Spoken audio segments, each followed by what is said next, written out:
Hi guys! So today ay magluluto tayo ng laing. Ayan. So ang laing natin ay walang pork kasi hindi ako nakain ng pork. Lalagyan na lang natin ng daing and black meat.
Ilad natin sa initan.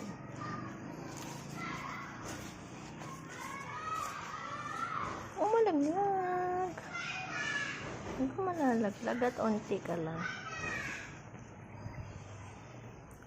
Saan ka dyan? Guys, papakuluan muna natin ang ating laing, ating gabi. So, ayan guys, kumulo na yung ating pangalawang gata. Ayan, lalagyan natin ng bawang, sibuyas, at ang ating luya, then itong ating black meat, at saka daing.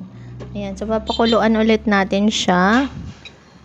Ayan, hanggang sa ano yung unang gata natin. Then, titimplahan natin siya ng pepper.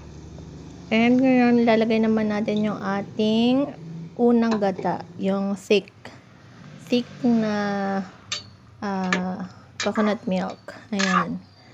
So, painin muna natin and then hanggang sa maging malangis-langis na yung ating gata.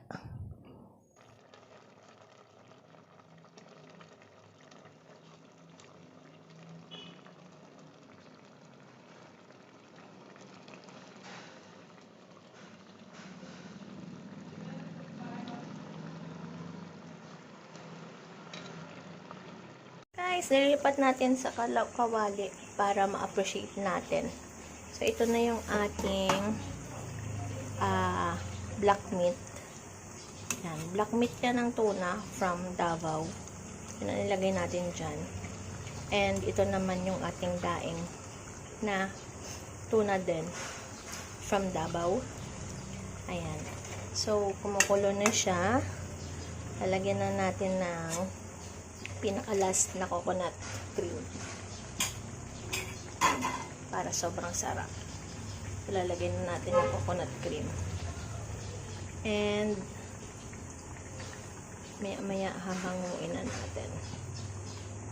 Ayan, pakukuluan lang natin ng konti and ilalagay na din natin yung ating siling haba. So hindi ko siya in-slice kasi baka hindi ko kayanin yung anghang. Ayan.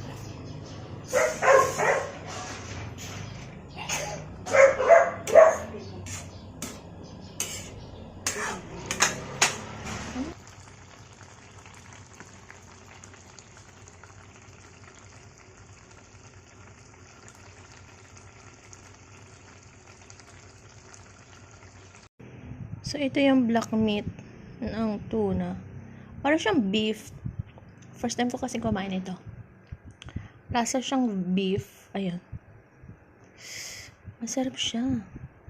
Parang siyang corned beef. Pag hiniwa mong ganyan, tas kinagat mo. Lasa siyang corned beef. Ayan o. Parang corned beef. Oh. Pero sa isda yan. Yung gitna ng isda, yung black sa gitna niya. So, malalaki to kasi galing siya sa tuna. Ang sarap pala. Ayan, nilagay ko sa laing.